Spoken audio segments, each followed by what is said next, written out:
Hey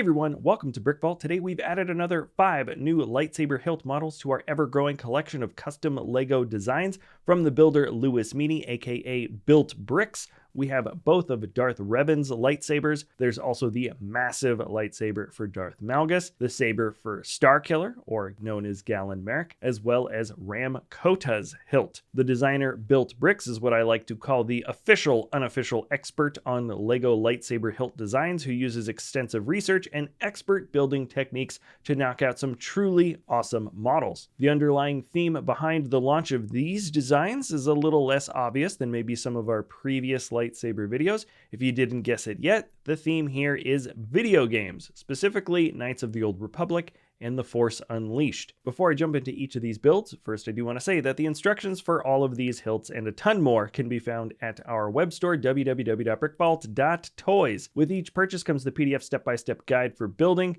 and a parts list for fast ordering online. The models are physically tested for strength, the instructions are tested for ease of building, and parts are checked for rarity.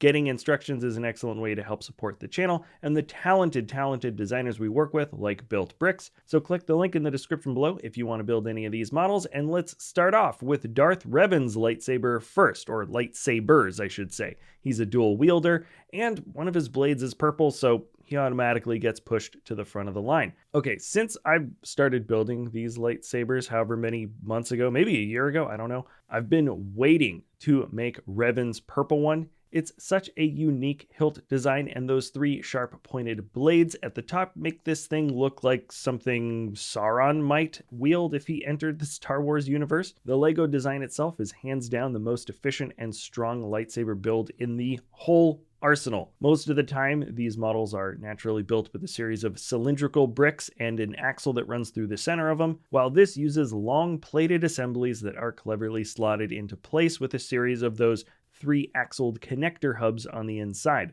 I never do this in any of my videos ever, but look at this. You're looking at a block of wood. It's so strong that I'd say avoid dropping it on the points in the front.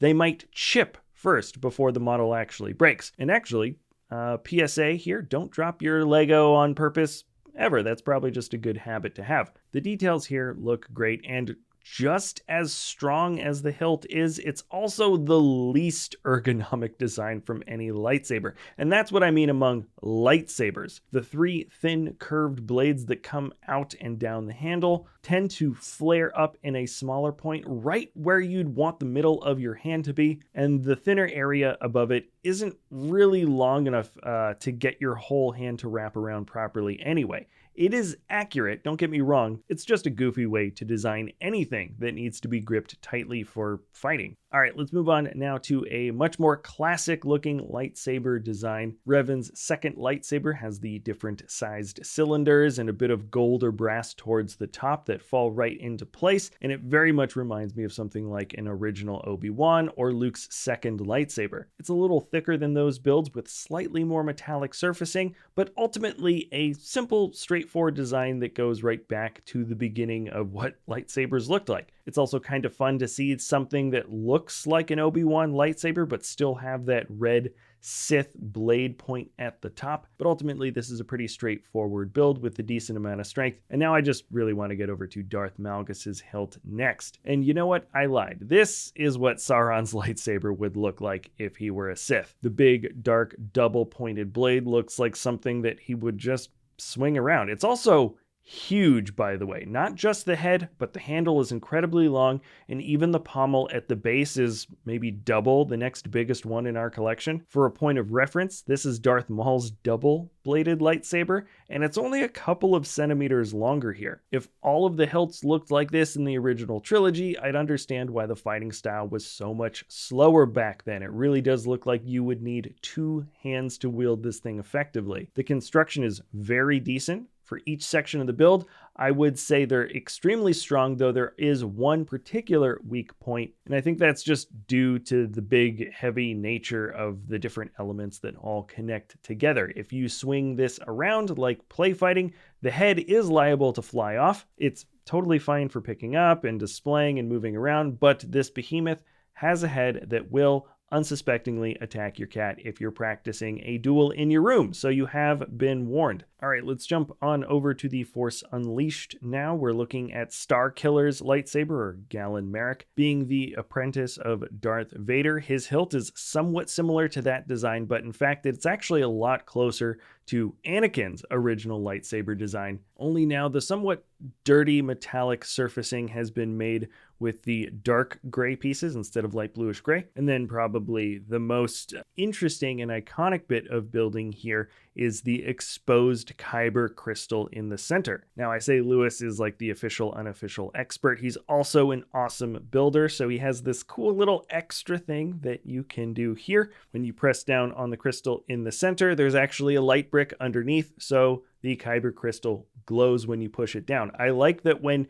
you let go, it automatically goes back to the sort of standard position where it's off. This isn't something that you would want to permanently or accidentally leave on, because the batteries would just like run out pretty quickly. And so it's just kind of a fun thing to show off and pick up and push down to turn the crystal on. The function's incredibly simple. The tension just kind of leaves it in the right place. You don't have to worry about it falling out. In fact, it doesn't even wobble like a little bit. And it's funny, now that I've shown this off, I feel like the comment section is going to be full of people asking to get all of the glowing blade points to have lights somehow embedded in them. It doesn't work like that. This is just a nice bit of extra detailing that Built Bricks managed to fit into this particular design. Outside of that, the model is decently strong. And all right, it's fitting to finish off now with Rahm Kota, who I believe does have the simplest model for any lightsaber that has been made so far. That's not a bad thing. I'm saying purely just stylistically, the construction for this blade,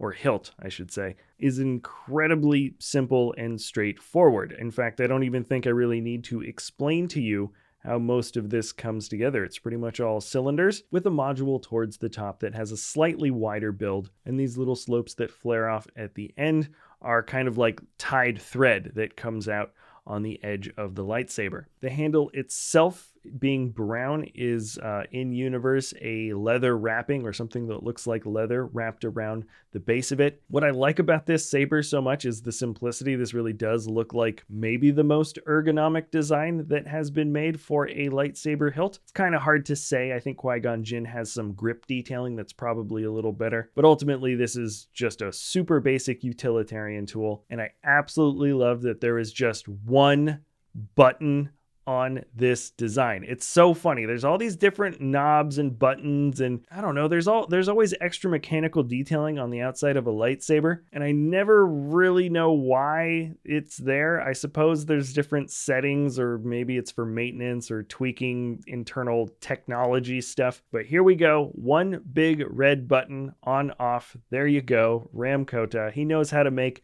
a lightsaber, even though it doesn't really, for the most part, look like any other design out there. I feel like every time I make a lightsaber video, I almost forget this detail, but yes, there are stands that you can put these lightsabers on, and each of the models comes with a little graphic that can be printed out onto sticker paper if you wanted to label it as well, but you have that option. All right, that is it for showing off these new hilt designs. Remember, if you're interested in building any of these or any of the other ones, there are a ton out there now. You can always check out that link in the description below, brickvault.toys. Like always, let me know what types of custom creations you'd like to see built in the studio next. If you enjoy our content, please feel free to like, subscribe, comment, share, do whatever it is that you want to do, and we'll see you next time at BrickVault.